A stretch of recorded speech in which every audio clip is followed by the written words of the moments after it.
Hello दोस्तों, welcome है आपका आज के इस वीडियो में। आज हम फिर से 2016 BHU BCom का जो प्रीवियस ईयर क्वेश्चन पेपर था उसको हम डिस्कस करेंगे, सॉल्व करेंगे और उसे अच्छे से लगाएंगे, समझेंगे भी। इसी के साथ स्टार्ट करते हैं। अगर आप इस चैनल पर नए हैं तो आपको मैं बता दूं, इसके पहले भी मैंने बहुत सारे क्वेश्चन पेपर्स किए हैं इस चैनल पर, आपको जाके वहाँ से आप देख सकते हैं और अच्छे से समझ सकते हैं।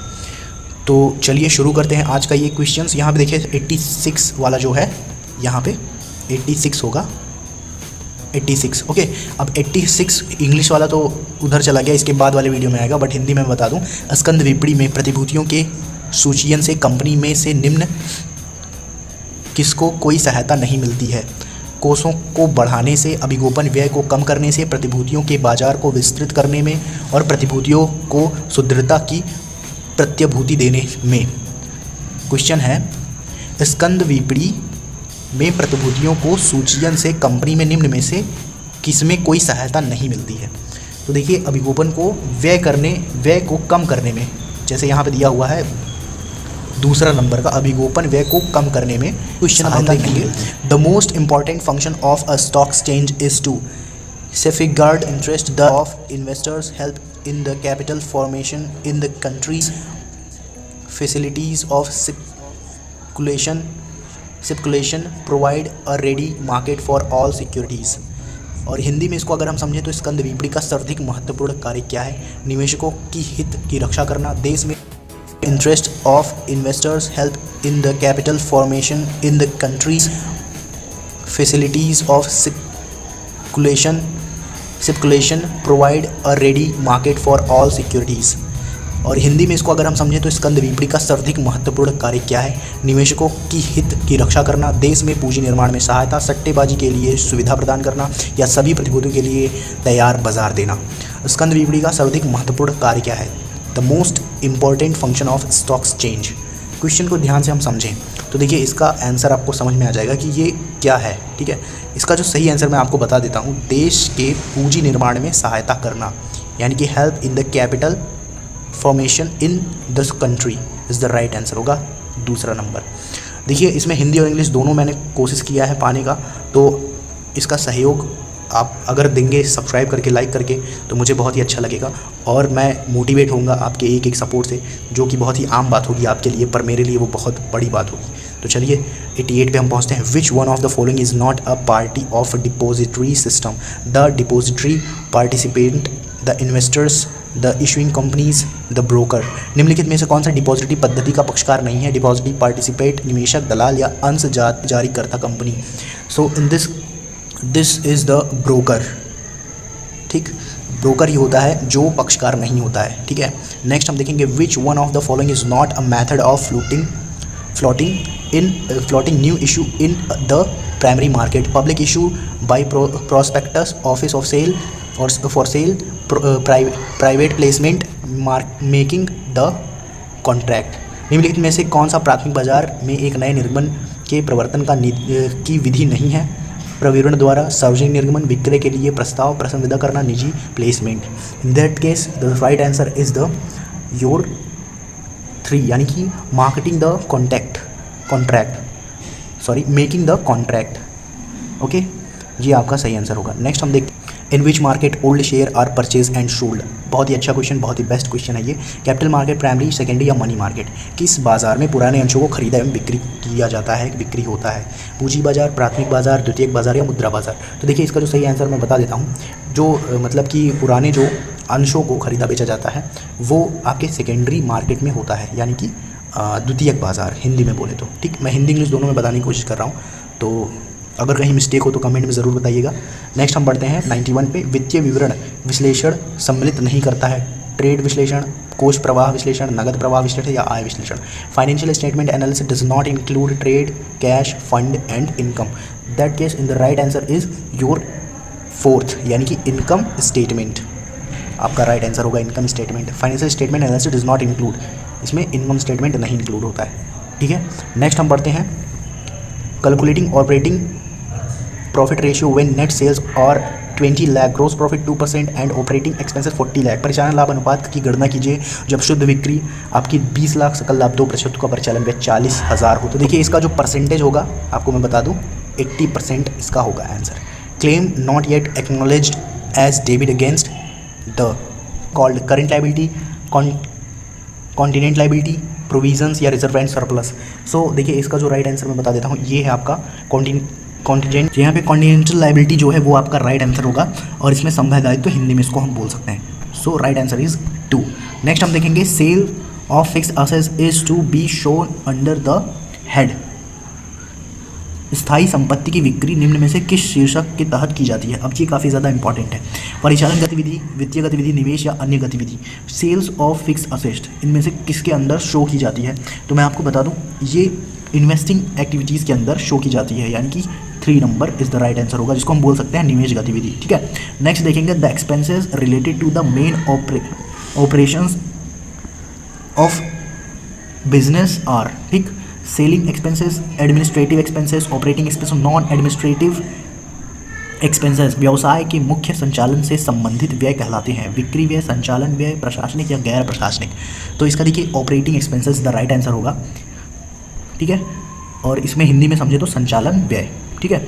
अ financial statement that show both rupees percentage in the report is referred to as a common size statement, relative statement of equity. A professional financial statement एक ऐसा वित्तीय विवरण जो रुपए तथा प्रतिशत यहाँ पे थोड़ा सा मिट गया है, प्रतिवेदन में दर्शाता है, वह कहलाता है एक सामान्य आकार विवरण, समता का संक्षेप विवरण, आर्थिक छटा या अनुपातिक वित्तीय विवरण। तो इसका देखिए राइट आंसर क्या होगा मैं बता देता हूँ। इसका जो राइट आंसर वो ए आपका होगा, यानी कि अ common size statement is the right answer. ठीक है। नेक्स्ट हम देखते हैं नेट वर्किंग कैपिटल इज। बहुत ही अच्छा क्वेश्चन है, मैं चाहता हूँ कि ये आप बताइए, प्लीज़ कमेंट में बताइए। अगर नहीं आता है तो डायरेक्ट आप मुझसे बात कर सकते हैं। टेलीग्राम ग्रुप का लिंक मैंने डिस्क्रिप्शन में दिया है, इंस्टाग्राम का आईडी का लिंक मैंने डिस्क्रिप्शन में दिया है, वहाँ से आप डायरेक्ट मुझसे बात कर सकते हैं, पूछ सकते हैं। तो मैं पूरी कोशिश करूँगा आपको अच्छे से बता सकूँ कोई भी क्वेश्चन से। ठीक, तो ये आपके लिए छोड़ के जा रहा हूँ। मुझे उम्मीद है कि आप मुझे निराश नहीं करेंगे, इसके बारे में ज़रूर बताएंगे। Well, preparing cash flow statement, cash and equivalents consist of assets which can be ये क्या हो सकता है, कॉमन, ये convert into cash with in. ठीक है। यह नगद प्रवाह विवरण निर्माण, जैसे निर्माण के दौरान नगद एवं नगद तुलनात्मक संपत्तियां जो नगद में निम्न अवधि पर परिवर्तित की जा सकती हैं, 2 month, 4 month, 3 month, 6 month. Is the right answer is 3 month. ये आपका राइट आंसर 3 मंथ और 3 डेट का उसमें अल्टीमेटम भी मिलता है कई जगह। ठीक है। The ratio which provide information regarding long run operating of the business is activity, solvency, profitable या लिक्विडिटी। व्यवसाय के दीर्घकालीन परिचालन के से संबंधित सूचना अनुपात से प्राप्त होती है। गतिविधि, शोध क्षमता या लाभकता या तरलता, यहाँ पे नीचे दिया हुआ है, आप देख लीजिए। ठीक है। तो इसका जो सही आंसर है वो है स्लोएंसी, क्योंकि इसमें दिया दीर्घकालीन परिचालन से संबंधित सूचना अनुपात से प्राप्त होती है। ठीक है। स्लोएंसी, धीरे धीरे हमें व्यवसाय के हर एक कड़ी को पता करते हैं, उसी हिसाब से व्यवसाय आगे बढ़ता है। ठीक है। नेक्स्ट हम देखेंगे, यहाँ पे पूरी कोशिश करूँगा कि ये मैं कंप्लीट अच्छे से बता सकूँ। Amount set aside to meet the losses due to bad debts is a. यहाँ पे दिया है डूबते ऋण के हानियों के लिए रखी जाने वाली राशि। डूबते यहाँ पे लिखा है, क्योंकि बैड डेब्ट्स तो डूबता ऋण हुआ। इसको और जूम ना करूँ, अगर छोटा ही रहने दूँ इतने पे, तो देखिए डूबते लग रहा है। डूबते ऋण के हानियों के लिए रखी जाने वाली राशि। 100 क्वेश्चन आपका जो है वो है प्रोविज़न, क्योंकि प्रोविज़न ही होता है जिससे हम उससे छुटकारा पाते हैं। ठीक है। The cost of goods is 10 lakh operating stock, 18 closing stock, 120 calculating inventories. और यहाँ पे दिया है रेशियो पूछ रहा है कोई, तो ये तो नहीं पता, बट हिंदी में देखते हैं तो शायद समझ में आए। बिके हुए माल की लागत 10 लाख, प्रारंभिक रहतिया 80,000 और रहतिया 1,20,000। आवर्त अनुपात की गणना करना है यहाँ पे, तो यहाँ पे देखिए आवर्त अनुपात 10 टाइम्स होगा। बता दे रहा हूँ मैं इसका answer. Accrued income is show under. Accrued income आपने सुना होगा, उपार्जित आय जिसको हम बोलते हैं हिंदी में, वो किस में दिखाया जाता है। Inventories, investment, other current assets, current investment, स्कंद, अन्य चालू संपत्ति, चालू निवेश या निवेश। तो देखिए इसका जो सही आंसर है वो अन्य चालू संपत्ति, यानी कि अदर करेंट असेट में इसका उपयोग होता है। नेक्स्ट हम देखेंगे discount on issue of share and debenture is facilitation asset. ये गलत है कुछ, यहाँ पे है fictitious assets current assets current liability या discount is issue on share and debenture is fictitious assets current liability या मिसलेनियस एक्सपेंडिचर। तो इसका देखिए यहाँ पे हिंदी में दिया है निर्गमत अंशों एवं ऋणपत्रों पर कटौती है, बनावटी चालू या चालू दायित्व या विधित व्यय। तो इसको मैं बता दूं आपका बनावटी संपत्ति यानी फैसिलिटियस। ठीक है, नेक्स्ट हम देखते हैं in the balance sheet assets are show in the order of okay permanence liquidity market value या नॉन ऑफ दीज। आर्थिक चिट्ठे में संपत्ति निम्न प्रकार से दर्शाई जाती है। अब ये काफ़ी इंपॉर्टेंट है, ध्यान से सुनो और समझो इसे। In balance sheet assets are show in order, किस में दिखाया जाता है? वो क्या स्थायित्व क्रम में होता है या बाजार क्रम मूल्य क्रम में या इनमें से कोई नहीं या तरलता क्रम में होता है? तो देखिए हमेशा ये जो है वो मार्केट वैल्यू में दिखाई जाती है, यानी कि 3 number is the right answer होगा। इन द बिजनेस कॉस्ट और सेल और 7,20,000 credit sales are 80,000 cost of good sold 6 find the gross profit ratio. तो यहाँ पे दिया है परसेंटेज। तो ये क्वेश्चन जो है मैं बता दूँ आपका, ये मोटे मोटे तौर पर अगर हम देखें परसेंटेज जो है इसका 15% आ सकता है, बट ये क्वेश्चन मैं नहीं बता पाऊँगा क्योंकि मुझे ये कंफर्म नहीं हो रहा है। ठीक है, इसलिए मैं आपके लिए ये छोड़ के जा रहा हूँ। अगर आप इसे कमेंट में लिखेंगे तो मुझे अच्छा लगेगा और मैं इसके बारे में वहीं पे आपसे बात। Marginal utility is equal total utility means average utility addition to total utility dividend by the numbers of units consumed total utility plus average utility. सीमांत उपयोगिता बराबर होती है। बीकॉम फर्स्ट ईयर का ये क्वेश्चन है, ठीक। और मैं इसको बता दूं आपको, बहुत ही अच्छा क्वेश्चन है कि सीमांत उपयोगिता बराबर होती है। ऑप्शन दिया है यहाँ पे कुल उपयोगिता औसत माइनस औसत, कुल उपयोगिता में वृद्धि, और यहाँ पे कुल उपयोगिता प्लस औसत उपयोगिता, कुल उपयोगिता भाग वस्तु की उपभोग की इकाई। तो देखिए इसका जो सही आंसर है वो मैं बता दूं, उपयोगिता में जो वृद्धि है वो आपका सही आंसर होगा। और लास्ट हम एक क्वेश्चन देख ले रहे हैं, 7 the second glass of water generally give less utility. तो इसका तो आगे बना नहीं है, बट मैं आपको बता दूं इसका पहला आंसर इज़ द राइट होगा, law of diminishing marginal utility.